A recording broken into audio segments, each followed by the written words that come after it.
listening to LOA Recon with the Good Vibe Coach Jeanette Ma, where we dissect the ins and outs and the art and science of conscious creation, all intended to amp up your manifesting game. Let's have some fun together.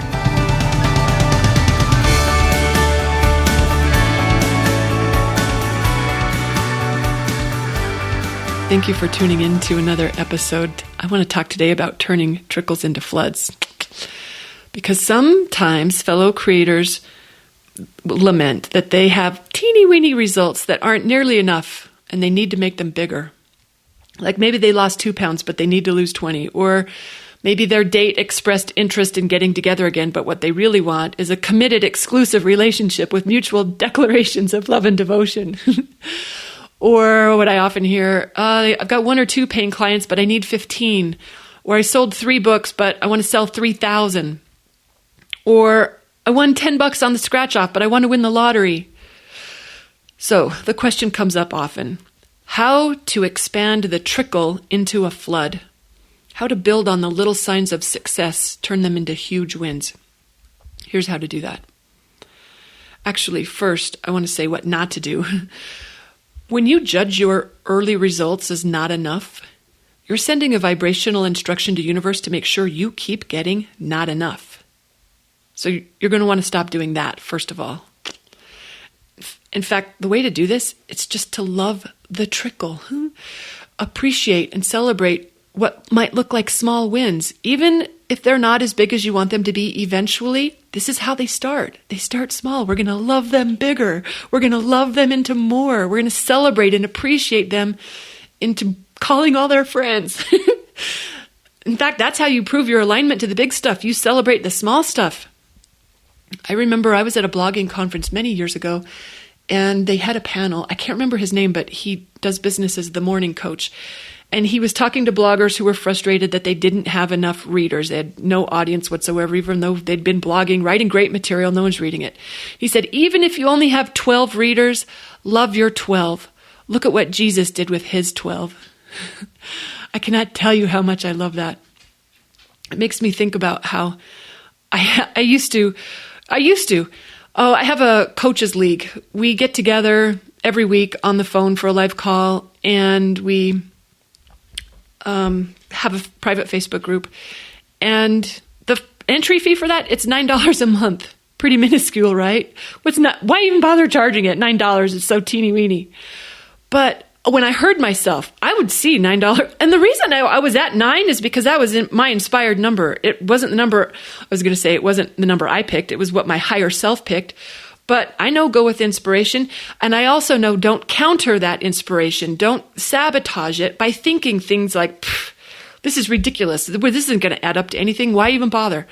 Don't think those thoughts. Those thoughts aren't going to take you anywhere good, girlfriend. So when I heard myself thinking them, I turned it around to what I did to support what I did want. I giggle at this because I love it so much.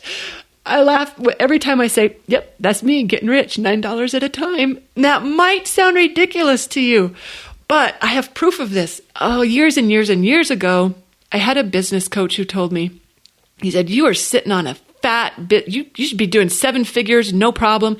He said, had ideas about how that should be happening. And he said, one thing, you cannot sell $17 ebooks and get to 7 figures. It just doesn't happen. You need to, he just thought I should be charging much, much, much more. Okay. So you know what my feel good was? I did feel good about 7. I checked in. I felt good about it. So I knew doing anything I don't feel good about isn't going to take me where I don't want to go. But I certainly didn't want to buy into any belief that I was limiting my financial success by charging too little or having a plan in place that would never take me there. So I decided, let it add up. Let it add up. Let it be enough. And oh my gosh, a couple years ago, I was switching systems from one vendor to another. And as I was moving data across, I accidentally ran across a report that said how much money I'd made over my entire lifetime selling ebooks. Can you hear it in my voice? Like, the number was astonishing. It was ginormous. It was ginormous. $17, it adds up. And guess what? So does 9. When I had at GVU when we started, I had maybe 100 members there. And I was like, I kind of intended for this to be bigger, much bigger, but I know those thoughts are not what lets it grow.